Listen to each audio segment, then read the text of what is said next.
Kendra,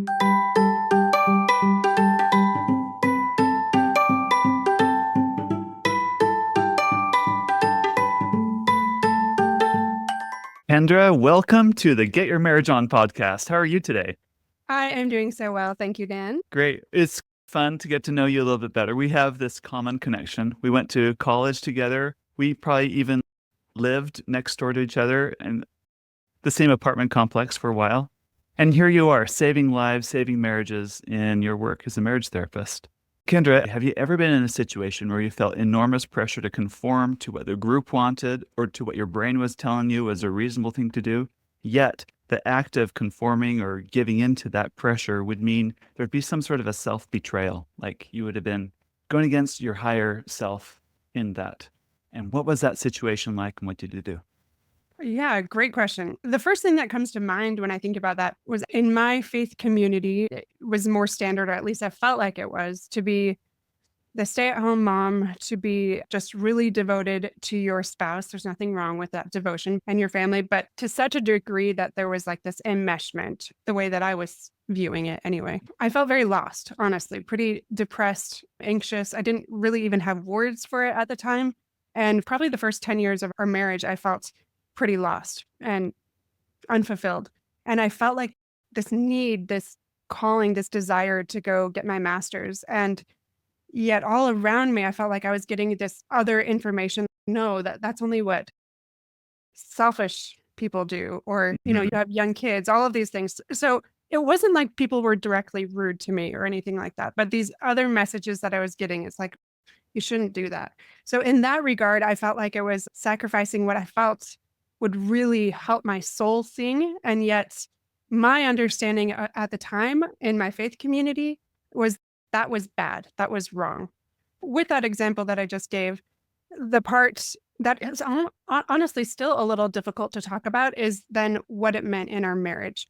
Mhm. So my husband had really good points. Like he thought our kids were still a little too young. This would be hard on our family. This would be hard on our marriage. All of these valid points. But in that, I had already been putting his values and his needs and his desires ahead of my own for so long without really articulating what I was doing, even though he wasn't necessarily asking. He's a wonderful man. But I started to get lost and I started to prioritize his desires over my own. And that really created that resentment. So Mhm. that's what I was talking about, that enmeshment where it just got muddled. So when I think about, honestly, differentiation feels a little elusive to me sometimes. And I talk about it with clients all the time, but I'm still trying to navigate that and figure that out. Differentiation is that ability to maintain that strong sense of self while remaining emotionally connected to other people still. And that's a key piece that I sometimes forget too. And that's when you don't have to manage the other person's feelings or fix it or jump in, but that's maintaining that sense of self with your values, with your beliefs, without, and this is key too, without demanding that your partner or your spouse changes. I still want Mhm. to change them all the time, and I have a good story for that later. But also managing your own emotions, your own reactions, and respecting your partner's individuality. That is so hard to do. And I feel like it gets muddled so much. And a big part of that is also maintaining healthy boundaries. A lot to this. It could be 20 episodes. So maybe for our listeners, let's pick two or three common marriage advice that people might hear and that might make you cringe, Mhm. Kendra, and Yeah, let's dissect them. Let's sure. go there. What do you say? Let's start with there's so many of them. I'm sure Uh-huh. you have your own that you could say. But one that I really don't like because of my personality is never go to bed angry. I've heard that too. Never go to bed Yeah. angry. Like who decided that that was a great idea? Because I take a lot longer to process than my husband. He's so quick about it. He's so used to in his family culture. They just had a lot of quick explosive feelings and they'd work it out really quickly, but I have to take sometimes 48 hours even to be like, why is this bothering me so much? And so to work it out quickly makes me feel angry and resentful. So a differentiated approach to this would be more like recognizing that you're different for not having to conform to what somebody else is, but then giving yourself that time and that space to pause and to reflect and manage your own emotions, your own side without getting sucked into that narrative or story and being able to stay grounded. Yeah. So better advice would be It's not about going to bed angry. It's about making sure you have time to process for both of you. And respecting the different timetable of each one. If one is really quick, then you have to do it that way. But when both can come to the table with a clear, calm mind, we do this with conflict resolution too. If you're not both in that space, just wait until you are so that it is more effective and you're not in that fight, flight, or freeze, and you can actually have some progress in your conversation. Yeah. I read about John Gottman, who's one of the country's foremost marriage researchers. In Right. Seattle, he had a love lab, and he'd invite couples to come and live in an apartment for a while, but they'd hook them up to all these sensors on their body, measuring heart rate, body temperature, blood pressure, and they'd observe them. Some of the situations they'd be in would be tense, like how they would argue and fight. Then they would go back through and view all the video footage and try to code and make sense of couples that thrive versus couples that really struggle. One thing that he said is there's a 0% chance of having an effective argument when you're both elevated. Right. Your thinking part of your brain tends to go offline. So it's really about being able to maintain this. If you can just calm that down and come to conflict, at least with some sort of a settled down nervous system, I think you're going to be far more effective. So if that means going to bed, so you have a good sleep, so you're settled, so then you can now approach things with fresh eyes, I think that's much better advice. And I will tell you what, I always thought I had to conform to this before, so I would force it, and I was not very sweet and lovely. But when you give me 48 hours, I am so willing to own my part, or even 24, but not before then. So if you want a genuine apology, maybe you should wait a little longer for your spouse to cool down. Yeah, that's good. What's another piece of advice that people might hear that kind of makes you cringe? Yeah, this one I don't hear quite as much, but it is something I cringe even maybe more so because I saw myself doing this, and it ties into my story. And that's always put your spouse first. And Yes. especially in faith communities, you see this one a little bit bigger. And that neglects that self-care and those individual needs. Jennifer Finlayson Fife talks about this, but that one up, one down relationship where you think other people matter more or less. And that really resonated with me, but it took a long time for me to understand that concept. And what ended up happening and what happens with a lot of my clients, because I'm a therapist. I don't know if you mentioned that. I don't remember. But I was just filled with resentment. And so many of my clients are too, when we are giving, and then we are empty, like that gas tank or that cup.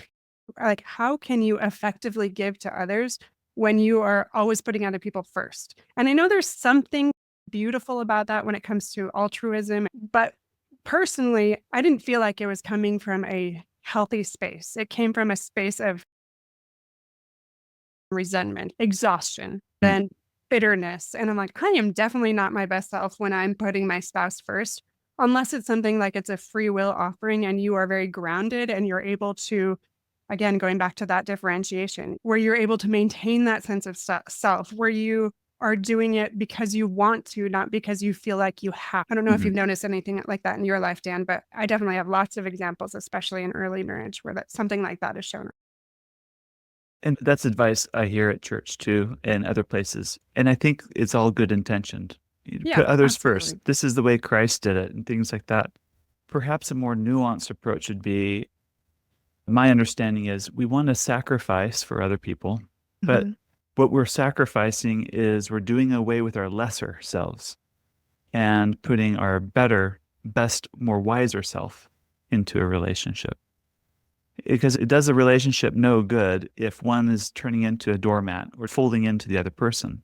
It's no longer a relationship of two people yoked together, pulling forward.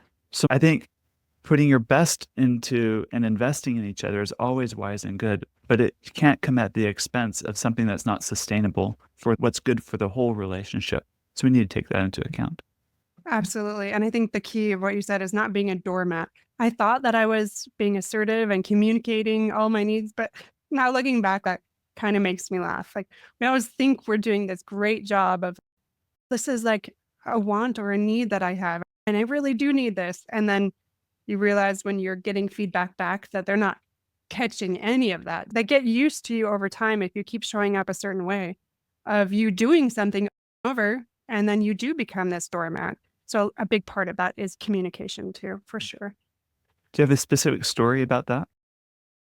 I think that one still goes back to that 10 years earlier in our marriage, where the very end of it, I was like, no, I really need this. I need something for myself. But it built up so much and he didn't understand where I was at. I didn't even understand where I was at. We're just such a depleted mom needing something for myself and not really sure how to fill that need, that void, and trying to communicate that. And we both were looking at our families of origin, like Mhm. how he grew up, how I grew up, and thinking, this is what we saw modeled. We'll just do what we saw modeled, not realizing that was not working. And neither of us were very happy in that dynamic. And neither of us were very differentiated. We very much wanted the other person to change, didn't really understand why we couldn't connect and come together in that way. I don't even think really appreciated the way that we do now, our individuality in that, and wanted the other person to be more differentiated. It's almost like we were unknowingly seeking to connect in this codependent enmeshed relationship. I know I'm using a lot of jargon here. I'm trying to make it in layman's terms. We didn't realize that we were very needy, but in an unhealthy dynamic where it felt threatening and scary for us to go do something like a master's program or maybe develop a hobby that would take some time and take us outside of the house where the other one felt maybe alone. That makes sense. Yeah. All right. Third piece of marriage advice people hear that you cringe at. All right. I'm ready. Your spouse should be your best friend. Do you ever hear that one? Yeah. Okay. So I love my husband very much. And actually, this one I don't think about with my husband as much. My husband is also a therapist and he is an incredible communicator in a lot of ways, although you might not think that based on the stories I've told. But I have a lot of clients come in and they tell me that their spouse is not able to connect on an emotional level with them. And it's been really frustrating. And they wonder, oh, maybe this marriage is just not going to work out. And I hear these stories all the time. I sympathize, I do empathize, but my husband being such a good communicator, I don't get that part as much. But the part that I do understand is it's okay if your husband isn't everything to you in all of those realms. And that's what I work on with some of these clients too, is you can have friends that can meet some of your other needs or your wants socially or emotionally. It's okay to go to other people for some of those things too, not with that resentment, but just recognizing I can have these other friendships and interests outside of the marriage, and that's okay. Like letting go of trying to change your spouse. Like maybe you married an introvert that just really doesn't want to talk about all these mental health things like my husband and I talk about, or how people connect. And he might never change. And that's okay. That's that differentiation that I was talking about. You can't change their values and their beliefs and their personality, even though you might really want to and be really determined, it's not going to go anywhere positive or productive. That makes sense. And I think Dr. Esther Perel said it this way: more than any other period in history than today, we demand more out of our marriages. Think Mhm. about it. We're living longer than we ever have. Yeah. So used to that, what's the life expectancy? 40, 50, die of Oh, before, yeah. tuberculosis, and then you die, right? Back before. Now we're living to 80, 90. So of course our marriage is going to be a lot longer. Or people used to die in childbirth often. So it Right. wasn't too uncommon for there'd be a second or a third marriage due to problems like that. And now we're staying married longer. And yet we expect more out of our spouse, not to be only a provider or a companion, but also to be all of the things. And that's a big ask. Absolutely. Some of the things that help me and my wife most in our relationship. Now, I think being really good friends is absolutely wonderful. Like, you got to love the person you're married to if you want to thrive in life. There's something really nice. But one of the things that's really helped me is just the power of gratitude and recognizing everything's a gift. The fact that I could wake up this morning, I'm just grateful for that when there are some people that didn't wake up today. That I can wake up with my wife in my arms, which I absolutely love. What a gift to have her hair in my face and just the way we talked, the way she talks, it's a gift. And the better we get at just recognizing the miracle of every day and the ordinary everyday goodness that people have and offer, I think helps us appreciate things a lot more and can move us more into a place of liking and accepting a lot easier. Yeah, absolutely. And I think that's the key, what you just said, that liking and accepting. And that's differentiation, not forcing them to look a certain way, be a certain way, but loving them regardless. I think there's some quote, I'm trying to remember it, something like, when you're engaged, it's keeping both eyes open. And when you're married, it's keeping one eye closed or something like that. I You know what see. I'm talking about? Yeah, yeah. So loving them where they're at whilst, that healthy, challenging in some ways, but that differentiation aspect of it, not demanding that they show up differently or they demanding that you do, but still encouraging each other to be your best self. Yet there's a strong temptation in marriage to change your spouse. Can you Oh, tell me this story when you wanted to change your husband? actually, yes, I can. This morning. Let's hear it. Okay, so I am really into exercising. I love it. I've loved it since I was 16, and I am very consistent. Like, that's my superpower.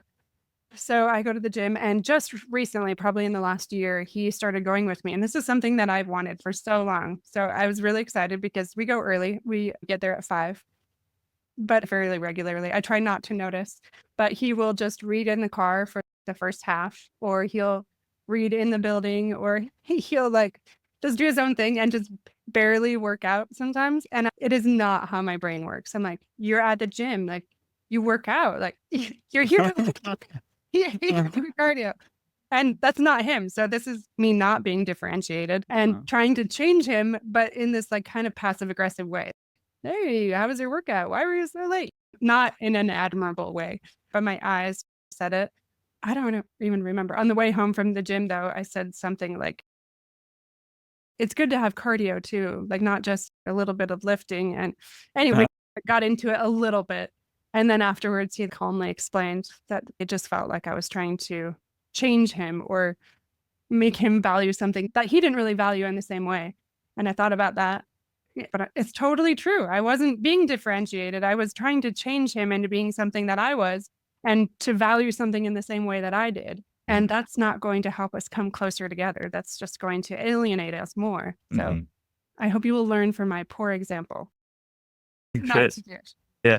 I think as humans, we're very resistant to our spouses trying to change us. I think it's very human nature to resist that and resist it strongly. Yeah.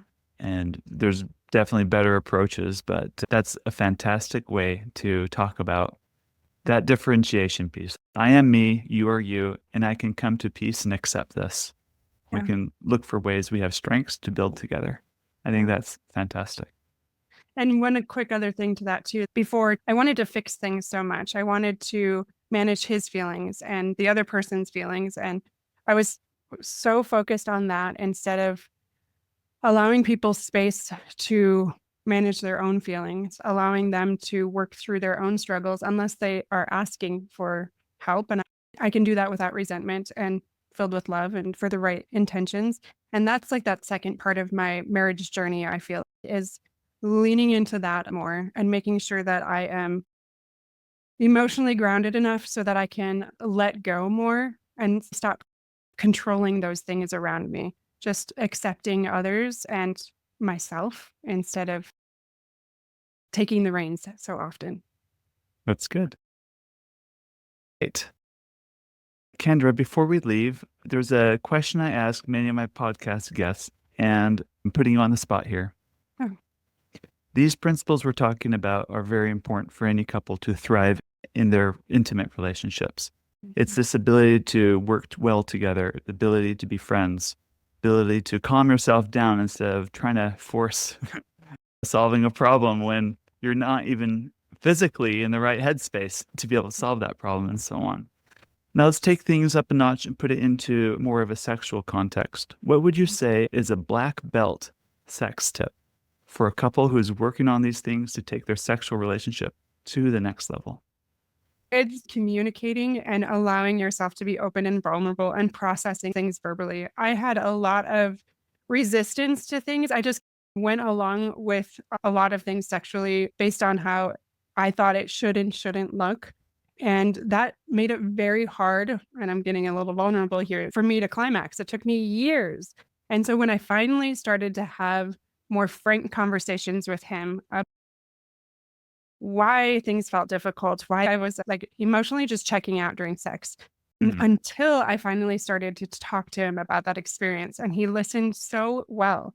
And lo and behold, sex started to get more enjoyable and I wasn't avoiding it as much and I was staying more present. So it was opening up and risking sounding maybe a little bit crazy when I didn't understand it myself and leaning on him to explore that together. What I love about your story right there is it does take two.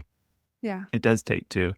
And what a blessing it is to have a husband that would listen and take it Mhm. all in without shame or judgment. Because you're like, am I crazy? Because what I'm about to tell you, just, I don't know if this is going to come out. That's Right. probably why you haven't expressed it to that point in your marriage, because you're yourself even just questioning or judging, is this even okay or not? But you're able to work through that together. And lo and behold, things got better right after. So that's great That's advice. All right, everyone, if you want to follow Kendra, where can people go to find you? at Fulfillment Therapy or fulfillmenttherapy.org. You can check me out really anywhere fulfillment therapy. I'm there. Great. Very good.